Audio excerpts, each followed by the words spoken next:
नमस्कार फ्रेंड, आपका मेरे इस YouTube चैनल में आपका स्वागत करता हूं। फ्रेंड, आज इस वीडियो में एक नया विषय मैं आपके पास ले आया हूं कि मैं आपसे ही पूछूंगा पहले ये सवाल, जल्द से जल्द मुझे ये आप जवाब दें। क्या आपने पहले रेकी सीखा है या आपने कुंडलिनी रेकी सीखा है? क्या आपने हिप्नोटिज्म सीखा है? क्या आपने मैग्नीफाइड हीलिंग सीखा है? क्या आपने एंजल हीलिंग कोर्स किया है? क्या आपने स्विच वर्ड्स के कोर्सेज किए हैं? या क्या आपने प्राणिक हीलिंग सीखा है? या फिर आप इस प्रकार से कई सारे और अल्टरनेटिव थेरेपी हैं वो आप सीखे हो? अगर आपका सवाल, मैं आपसे ही पूछ रहा हूं, अगर आपका सवाल हाँ है तो अब दूसरा सवाल मैं आपसे पूछूंगा। ये सवाल का हक तो मैं रखता नहीं हूं, लेकिन कुछ जानकारी आपको देना चाहता हूं, तभी मैं ये सवाल आपसे कर रहा हूं। क्या आप जिस चीज को आपने सीखा है, क्या आप उसको रेगुलर करते हो या उसको छोड़ चुके हो? जी हाँ, मैं यही सवाल आपसे पूछना चाहता हूं कि आपने ऑल्टरनेटिव थेरेपी, रेकी या एंजल या कोई भी कोर्स किया है और आज आप नहीं कर रहे हो। क्यों नहीं कर रहे हो, उसका कारण हम जानने की कोशिश करेंगे। इसीलिए मैंने इतने सारे सवाल आपको किया। आइए उसका कारण हम जानें। उससे पहले मैं आपसे पूछना चाहूंगा, क्या आपने मेरे YouTube चैनल को सब्सक्राइब किया? अगर सब्सक्राइब नहीं की, तुरंत सब्सक्राइब करें, पास लगे बेल आइकन को दबाएं और जितना ज़्यादा हो सके वीडियो को लाइक एंड शेयर करें। आइए, जो सवाल मैंने आपसे पूछा, ये क्यों होता है कि हम कोई ऑल्टरनेटिव थेरेपी सीखते हैं? अपने इंसान कब सीखता है इसको? जब इंसान परेशानी में है, समस्याओं से घिरा हुआ है, तब जाके वो ऐसे कोई ऑप्शनल चीज़ों को ढूंढता है और कुछ पैसे खर्च करके वो किसी ना किसी मास्टर या गुरु के पास में सीखता है, चाहे वो रेकी सीखे या किसी और अल्टरनेटिव थेरेपी सीखे। एज ए एनर्जी थेरेपिस्ट और इतने सालों का जो मेरा एक्सपीरियंस है एनर्जी में, उसका मैंने विश्लेषण में जो पाया वो मैं आपसे शेयर करना चाहता हूँ। और उसको मैं शेयर करना चाहता था उससे पहले ही मेरे मित्र धनंजय चौधरी जी, जो कि उनका भी एक्सपीरियंस अपना लाइफ का इसी को लेकर, तो वो बोलते हैं कि संजय जी, मैं इसको आप शेयर करना चाहूँगा आपके व्यूअर्स को। तो उन्होंने मुझे वीडियो बना के भेजा और मैं आपको वो वीडियो भेज रहा हूँ। आप आगे की वीडियो में देखिए, आपको पता चलेगा कि वो आप एनर्जी थेरेपी सीख कर भी आपने छोड़ दिया है। आइए आगे का हम धनंजय जी के जुबानी सुनते हैं।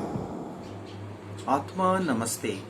I salute the divinity within all of you. Friends, पिछला 10 साल मैंने जो भी एक्सपीरियंस किया एज ए स्टूडेंट्स, एनर्जी के स्टूडेंट्स होने के नाते, मैं चाहता हूँ कि ये सारा मैं उन लोगों के साथ में शेयर करूँ जिन्होंने अभी इस फील्ड में आना चाहते हैं। फ्रेंड्स, मैंने देखा कि बहुत सारे लोग जो कभी ये हीलिंग सीखे थे, कोई मेडिटेशन पे गए थे, मेडिटेशन करने जाते थे, कोई भी गुरु के पास में कोई भी तरह का टीचिंग्स इन्होंने लिया, पर ये डिसकंटिन्यू हो गया, ये डिसकंटिन्यू कर दिए हैं, इसको उन्होंने कंटिन्यू नहीं कर पाए। और आज ये सारा चीज छोड़ के फिर से अपने जो दुनिया है उस दुनिया में ये लोग स्ट्रगल कर रहे हैं। मेरा एक सवाल है, ये सवाल मेरे मन में आया, मैंने इसके अंदर जितना मैं खुद ही चिंतन किया या मनन किया, तो मुझे लगा कि ये सिचुएशन कुछ ऐसा है, जबकि अगर उनसे मैं पूछता हूँ कि उस समय का आपको एक्सपीरियंस कैसा रहा, जब आप इसको कंटिन्यू करते थे, अपने गुरु के साथ में थे, अपने टीचर के साथ में थे, या आप एक ग्रुप के साथ में आप थे, तो उस वक्त आपको कैसा फील होता था?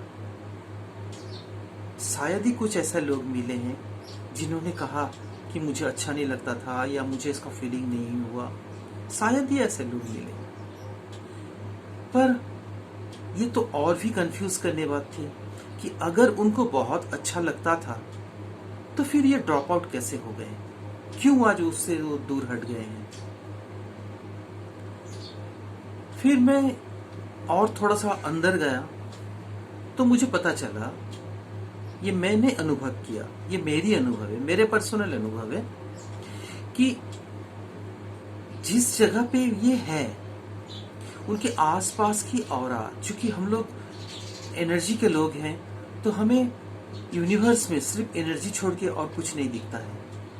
तो इनके आसपास की ऑरा में जो चैलेंजेस थे, ये शायद ये चैलेंजेस का जो फ्रीक्वेंसी है और ये जो यूनिवर्स का फ्रीक्वेंसी, शायद ये दोनों के अंदर में थोड़ा मिसमैच हुआ, शायद ये दोनों के अंदर मिसमैच हुआ और जिसकी वजह से ये इनके आसपास की जो एनर्जी, ये एनर्जी इन्हें पुल करके लेके आए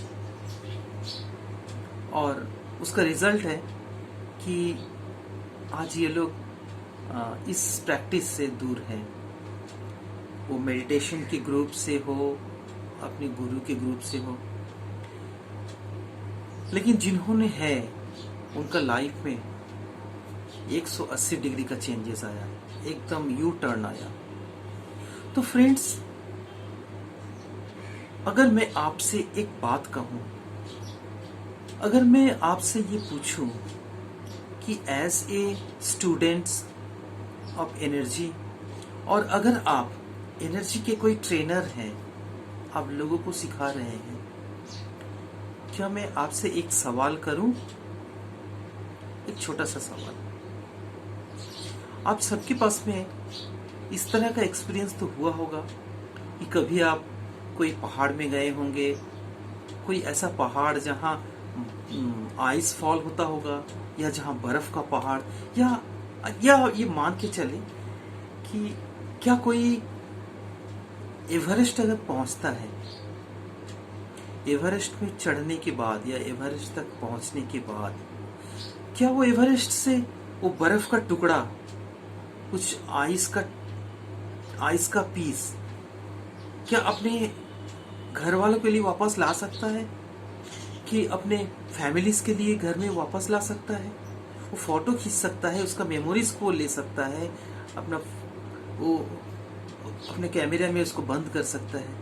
पर रियली क्या एक आइस का टुकड़ा, एक छोटा सा आइस का टुकड़ा, क्या अपने नीचे घर वाले के लिए ला सकता है?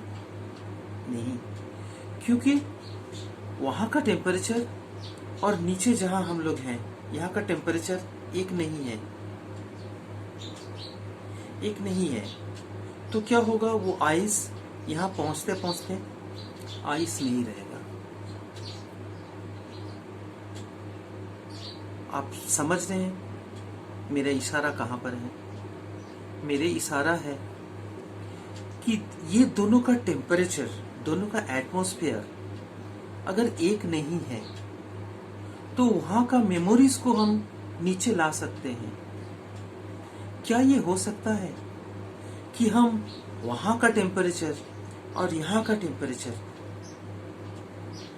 एक करें?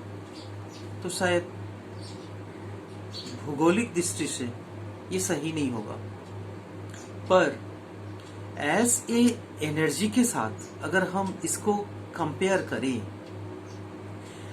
जब हम मेडिटेशन में रहते हैं, आप में से बहुत सारे सोल हैं जिनको बहुत बहुत अच्छा एक्सपीरियंस होता है। आप उस तुरीय अवस्था में पहुंच जाते हो। तो जब हम उस आनंद में, उस पीक में पहुंचते हैं, फिर जब वहां से हम नीचे उतरते हैं, जब हम रियलिटी में आते हैं, जब हम घर गृहस्थी में आते हैं, जब हम उस तुरीय अवस्था से नीचे उतरते हैं, क्या हम उस स्टेट ऑफ माइंड को नीचे यहां तक ला सकते हैं? या यहाँ के एटमॉस्फेयर में हम वो पीसफुल का सिचुएशन क्रिएट कर सकते हैं ताकि मैं हर कुछ करते हुए उस तुरीय अवस्था को अनुभव कर सके? ये बहुत बड़ा चैलेंज है और यही हमारे गुरुओं का लक्ष्य था, लक्ष्य है, डिवाइन प्लान यही है कि हम कैसे उस तुरीय अवस्था और यहाँ का रियलिटी को एक करें। आइए फ्रेंड्स, हम सब इसी काम पे लगे और यहाँ के लेवल को, यहाँ की एनर्जी को, यहाँ के एटमॉस्फेयर को इतना पवित्र करें कि हम तुरीय का अनुभव यहाँ हर काम करते हुए हम यहाँ के साथ में, यहाँ के लोगों के साथ में, यहाँ के लोगों के जिन लोग इस वक्त भी मेडिटेशन में नहीं कर रहे हैं या इसका अनुभव नहीं कर पा रहे, हर तरह का परेशानी में है, उनके साथ में उन्हें भी इसके अनुभव कराएं, अपने ऑरा में उनको लेके आएं और उनके अंदर में जो इम्प्यूरिटीज है उसे भी प्यूरिफाई करें, ताकि हम सब मिलकर वैसा ही वातावरण क्लीन क्रिएट करें जो हम मेडिटेशन के दौरान, स्पिरिचुअल प्रैक्टिस के दौरान अनुभव करते हैं। ये बहुत बड़ा चैलेंज है। मैं अनुरोध करता हूँ आप सब से इसके बारे में सोचें और दोनों का सिचुएशंस में गैप जितना कम कर सकेंगे। ये एक दिन का काम नहीं है और एक जन से होने वाला भी नहीं है। आइए ना सब मिल के हम लोग कोशिश करें। हमारा मकसद ही यही हो कि दोनों का सिचुएशन, दोनों का एनर्जी का फ्रीक्वेंसी इक्वल हो। आत्मा नमस्ते।